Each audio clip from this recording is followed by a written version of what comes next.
ತೇಜ್ ಪ್ರಭು ನ್ಯೂಸ್ಗೆ ಸ್ವಾಗತ. ಸಂಕೇಶ್ವರ ಪಟ್ಟಣದಲ್ಲಿರುವ ಎಸ್ಡಿಎಸ್ ಸಂಘದ Shri AB Patil public school ಸಂಕೇಶ್ವರದ ಉಡಾನ್ 11 ಸಾಂಸ್ಕೃತಿಕ ಸಂಭ್ರಮ ಕಾರ್ಯಕ್ರಮ 10 ಜನವರಿ 2025ರಂದು ಯಶಸ್ವಿಯಾಗಿ ನಡೆಯಿತು. ಇಂದಿನ ಕಾರ್ಯಕ್ರಮದ ದಿವ್ಯ ಸಾನ್ನಿಧ್ಯವನ್ನು ಶ್ರೀಮನ್ ನಿರಂಜನ ಪುನಃಸ್ವರೂಪಿ ಸಂಪಾದನಾ ಮಹಾಸ್ವಾಮಿಗಳು, ಶ್ರೀ ಜಗದ್ಗುರು ಸಂಪಾದನಾ ಚರಮೂರ್ತಿ ಮಠ ಚಿಕ್ಕೋಡಿ ಇವರು ದಿವ್ಯ ಸಾನ್ನಿಧ್ಯವನ್ನು ವಹಿಸಿದ್ದರು.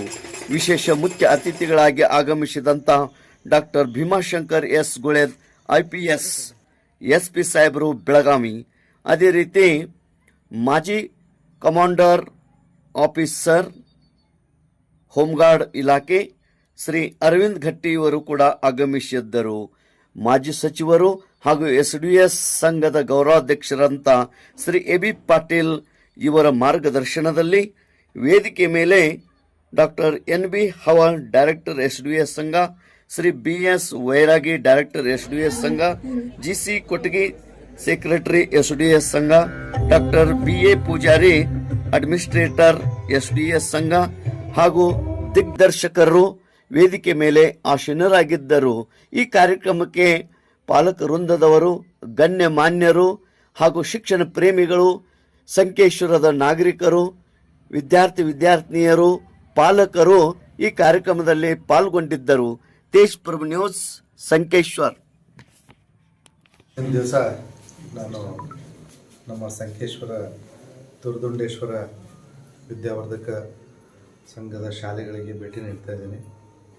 ಅವರ ವಾರ್ಷಿಕೋತ್ಸವ ದಿನ ಇಲ್ಲಿ ಪಾಲ್ಗೊಳ್ಳೋಕ್ಕೆ ಭಾಳ ಖುಷಿ ಆಗ್ತಾಯಿದೆ. ನಮ್ಮ ಬೆಳಗಾವಿ ಜಿಲ್ಲೆ ಅಷ್ಟೇ ಅಲ್ಲ, ಇಡೀ ರಾಜ್ಯದಲ್ಲಿಯೇ ಬಹುಶಃ ಗ್ರಾಮೀಣ ಭಾಗದಲ್ಲಿ ಈ ಸಂಸ್ಥೆಗಳನ್ನ ಸ್ಥಾಪಿಸಿದವರಲ್ಲಿ ಇವರು ಮೊದಲಿಗರು. ಸುಮಾರು 1927ರಿಂದ ಈ ನಮ್ಮ ಸಂಸ್ಥೆಗಳು ಕಾರ್ಯನಿರ್ವಹಿಸ್ತಾ ಇದ್ದಾವೆ. ಇಡೀ ನಮ್ಮ ರಾಜ್ಯ, ನಮ್ಮ ದೇಶದಲ್ಲಿ ಪ್ರಪ್ರಥಮ ಸಹಕಾರಿ ಸಕ್ಕರೆ ಕಾರ್ಖಾನೆ ಕೂಡ ಇಲ್ಲೇ ಶುರುವಾಗಿದ್ದು, ಹೀರಾ ಶುಗರ್ಸ್ ಅಂತ. ಅದು ಇಂದಿಗೂ ಕೂಡ ಯಶಸ್ವಿಯಾಗಿ ನಡೀತಾ ಇದೆ. ಈ ಮುಂಚೆ ಈ ಶಿಕ್ಷಣ ಸಂಸ್ಥೆಯ ನೇತೃತ್ವವನ್ನು ವಹಿಸ್ಕೊಂಡಿರ್ತಕ್ಕಂಥ ಅಪ್ಪಾಜಿ ಗೌಡ್ರಾಗಿರ್ಬೋದು, ಬಸನಗೌಡರಾಗಿರ್ಬೋದು, ಇವರೆಲ್ಲ ಸಹಕಾರಿ ಕ್ಷೇತ್ರದಲ್ಲಿ ತುಂಬ ಹೆಸರು ಗಳಿಸಿದಂಥವ್ರು.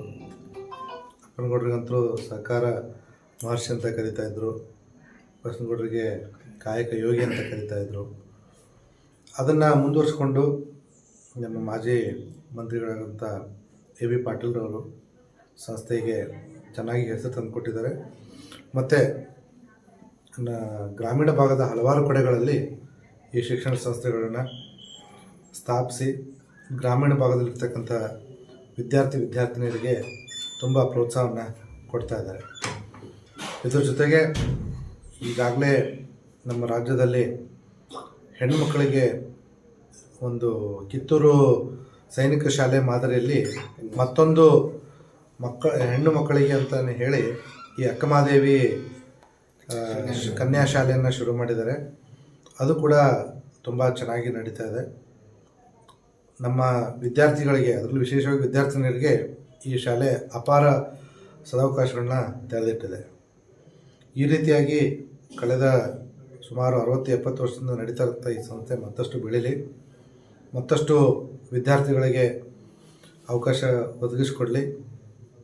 ಈಗಾಗಲೇ ಏನು ನಮ್ಮ ಅಪ್ಪನಗೌಡರು ಅಂತ ಹೇಳಿದ್ವಿ, ಅವರು ಕೇವಲ 4ನೇ ತರಗತಿವರೆಗೆ ಮಾತ್ರ ಓದಿದ್ದು. ಆದರೆ ಇವತ್ತಿನ ದಿವಸ ರಾಜ್ಯದ ಹಲವಾರು ಕಡೆ, ವಿಶೇಷವಾಗಿ ಗ್ರಾಮೀಣ ಭಾಗದ 26 ಕಡೆ ಅನ್ಕೋತೀನಿ ನಾನು, ಈ ಶಿಕ್ಷಣ ಸಂಸ್ಥೆಗಳು ನಡೀತಾ ಇದ್ದಾವೆ.